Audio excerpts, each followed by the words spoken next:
Hello friends, welcome to your own channel Easy Learning. Easy Learning channel का एक ही M है, आपकी learning को इजी कर देना ताकि आपके लिए कोई भी टॉपिक समझना एकदम इजी हो जाए। Today we will discuss about the living world. Let's go start the discussion. What is living? Living किसे कहते हैं? हम किसको कहेंगे कि ये लिविंग है?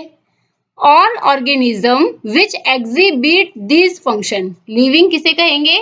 वो ऑर्गेनिज्म जो ये फंक्शंस परफॉर्म करते हैं। All organisms which exhibit this functions वो लिविंग कहलाएंगे। कौन से function? Growth, development, responsiveness, adaptation, reproduction and death.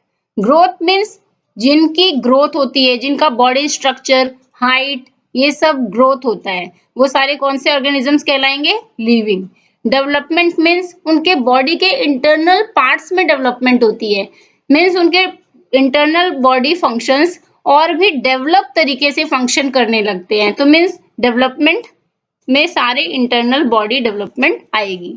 इसके बाद रिस्पॉन्सिवनेस, रिस्पॉन्स देंगे वो ऑर्गेनिजम्स जो रिस्पॉन्स देते हैं। लाइक हम अगर हमारा हाथ अगर किसी भी हॉट सब्सटेंस पर टच होता है तो हम फटाफट उस सब्सटेंस से अपना हाथ हटा लेते हैं, मीन्स हम रिस्पॉन्स कर रहे हैं।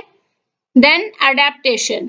अडेप्टेशन मीन्स वो ऑर्गेनिजम्स जो किसी भी इन्वायरमेंट के अकॉर्डिंग उसमें अडेप्ट कर जाते हैं, उसमें ढल जाते हैं, वो कौन से ऑर्गेनिजम्स कहलाते हैं? Living organisms.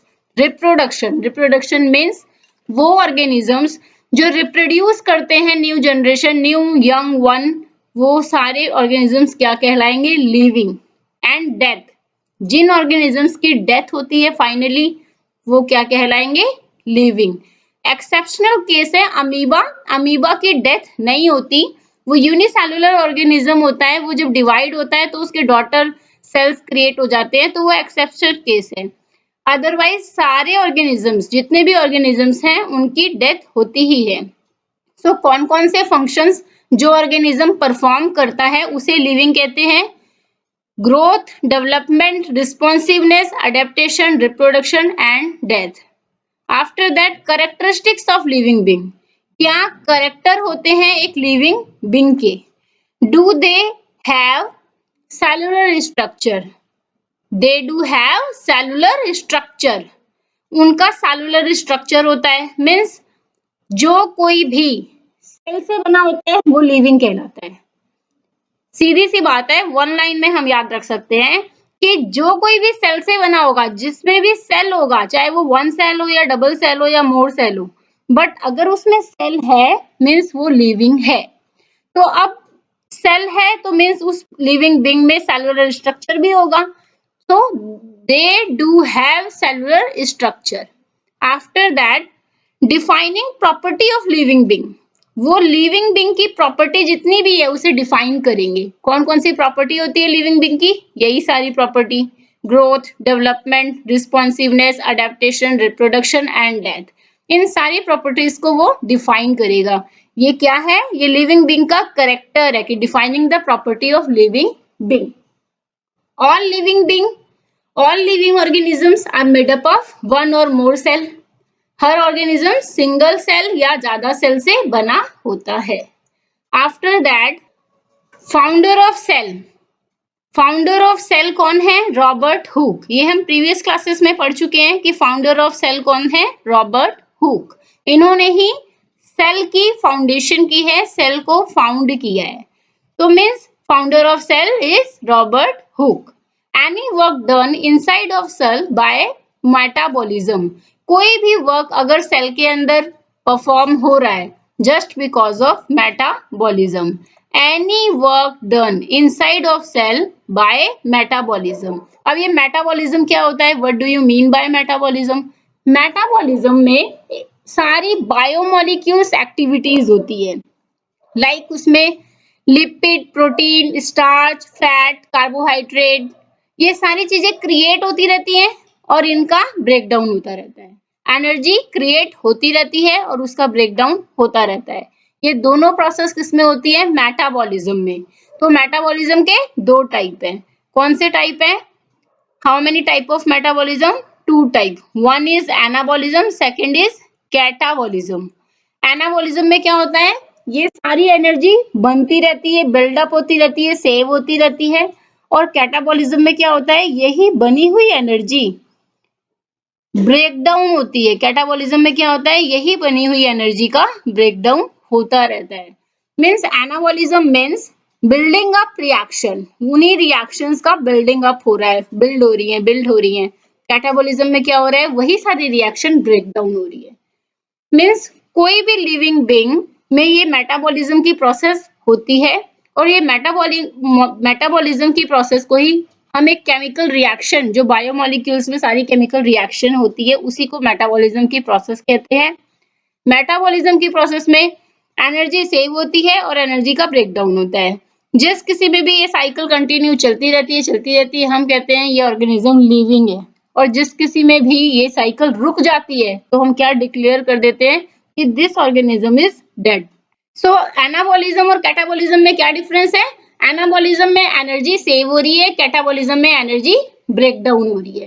इसको हम एक डेली लाइफ के सिंपल से एग्जाम्पल से रिलेवेंट करके समझने की कोशिश करते हैं। एनाबॉलिज्म में सेव हो रही है मीन्स जब भी कोई हमारे घर घूमने आता है या हम किसी के घर घूमने जाते हैं, तो वो हमें पैसे देते हैं, हमारे नाना नानी, मामा मामी, कोई भी। तो हम उन पैसों को क्या करते हैं, सेव करते रहते हैं, सेव करके रखते रहते हैं। पर जैसे ही हमारे घर में कोई ऐसा फंक्शन आता है कि मम्मी का बर्थडे है या पापा का बर्थडे है, तो उनके लिए हम सरप्राइज प्लान करते हैं, सरप्राइज गिफ्ट देना होता है। तो ऐसे टाइम पे हम उनसे ही पैसे तो मांग नहीं सकते कि आपको सरप्राइज देना है, बिकॉज सरप्राइज तो बता ही नहीं सकते। तो उस टाइम हम क्या करते हैं, अपने वो सारी सेविंग, जो हमने पैसे सेव करके रखे थे, वो सारे पैसे खर्च कर देते हैं। तो मीन्स उन्हीं सारे सेविंग का क्या कर देते हैं, हम ब्रेक डाउन कर देते हैं। तो जब हम पैसों को सेव करके रख रहे हैं, this process is called anabolism. और जब हम उन्हीं पैसों का ब्रेक डाउन कर दे रहे हैं, तो this process are called catabolism.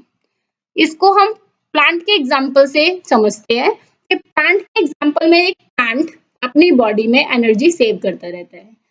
Energy save कर रहा है plant through the process of photosynthesis. Photosynthesis की प्रोसेस से क्या कर रहा है, अपनी बॉडी में एनर्जी सेव कर रहा है, ग्लूकोज से स्टार्च बना रहा है। यही प्लांट जब रेस्पिरेशन करता है, रेस्पिरेशन की प्रोसेस करता है, जब ये O2 को बाहर छोड़ता है और CO2 को लेता है, तो उस टाइम ये क्या करता है, उसी एनर्जी का ब्रेक डाउन कर देता है। तो इसी तरह ह्यूमंस भी हैं, वो सारे मिनरल्स, बैलेंस डाइट, न्यूट्रिशन लेकर एनर्जी सेव करते रहते हैं।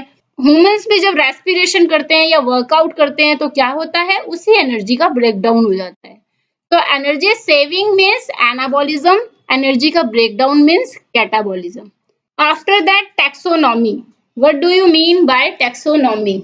Now we talk about taxonomy. Taxonomy क्या होती है, टैक्सोनॉमी की हमें जरूरत क्यों पड़ी?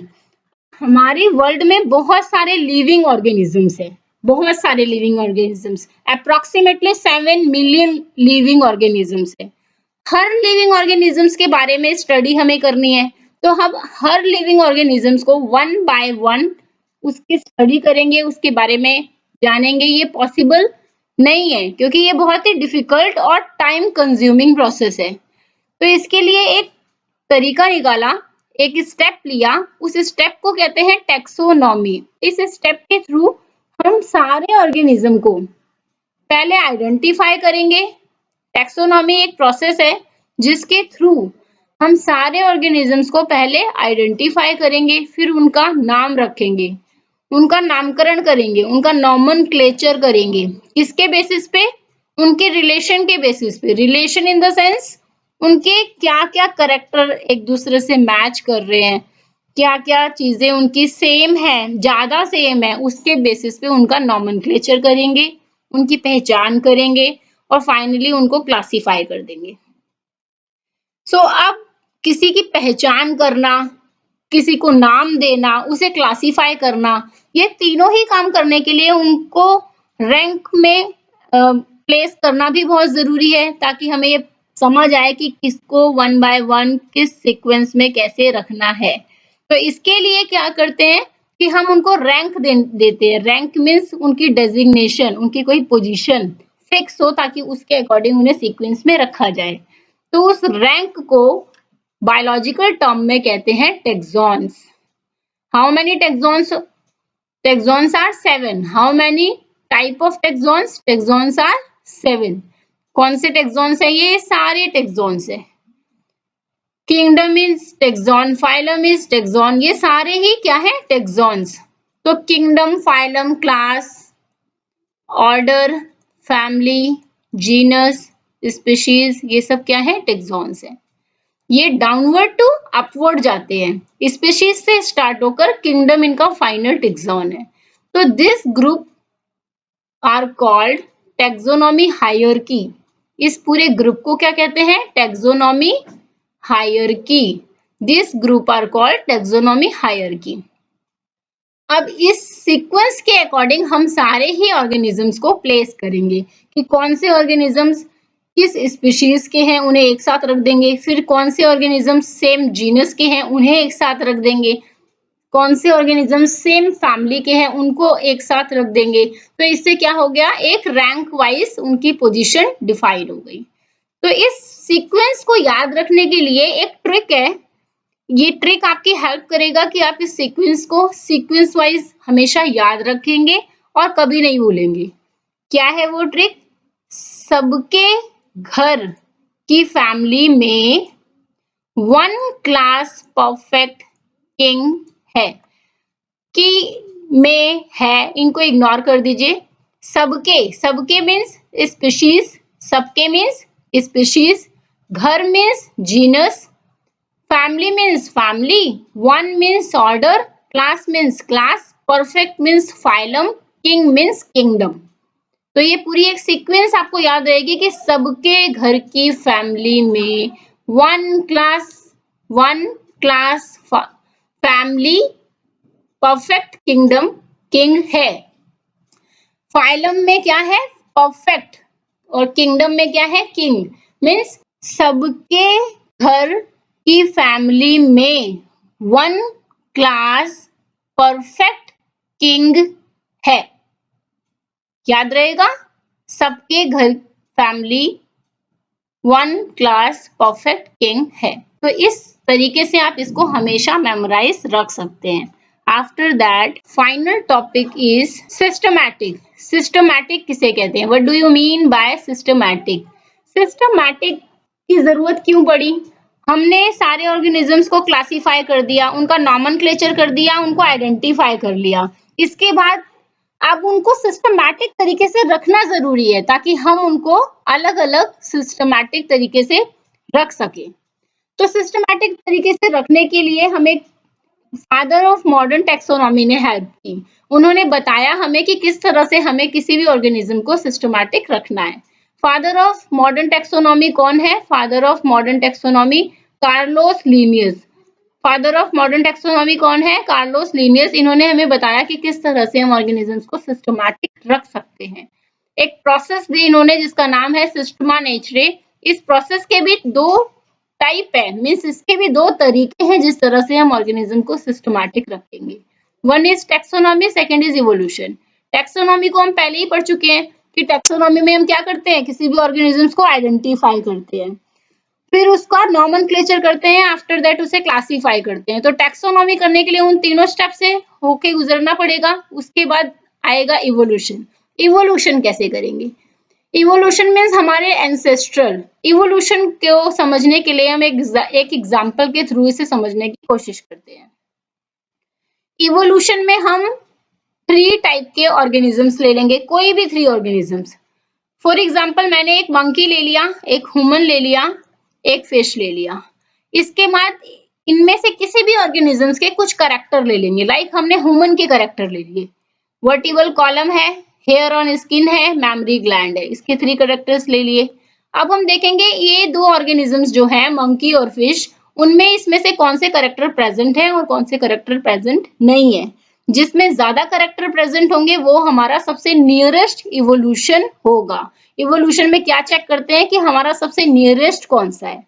तो वर्टिबल कॉलम मंकी में प्रेजेंट होता है, फिश में भी प्रेजेंट होता है। हेयर ऑन स्किन मंकी में प्रेजेंट होती है, फिश में हेयर ऑन स्किन नहीं होती, फिश में स्किन पर क्या होते हैं, स्केल्स होते हैं। मैमरी ग्लैंड मंकी में प्रेजेंट होता है, फिश में नहीं प्रेजेंट होता। तो फिश में स्केल्स होते हैं, हेयर ऑन स्किन नहीं होती, मैमरी ग्लैंड नहीं होती, जबकि मंकी में ये तीनों चीजें होती हैं जो ह्यूमन में होती है। मीन्स मंकी हमसे ज्यादा रिजेंबल कर रहा है, ज्यादा सिमिलैरिटी है उसकी ह्यूमन से, तो वो ह्यूमन का क्या है, एंसेस्ट्रल, वो सबसे नियरेस्ट एंसेस्ट्रल है। तो क्या फिश एंसेस्ट्रल नहीं है, क्योंकि उसका भी तो एक करेक्टर मैच कर रहा था, वो भी एंसेस्ट्रल है पर वो बहुत पहले कभी रहा होगा। अभी हमें इवोल्यूशन में किसको लेना है, जो सबसे नियरेस्ट है, जिसके सारे करेक्टर हमारे साथ मैच कर रहे हैं, वो हमारा इवोल्यूशन है। So this is the final topic in this video. If you clear all the topic properly, so it's good, done. But if you have any doubt, so please comment me in the comment section. Like, share, comment and subscribe और please bell icon दबाइए ताकि आपको मेरी इस video का next video सबसे पहले मिले। Thanks for watching this tutorial. Have awesome day.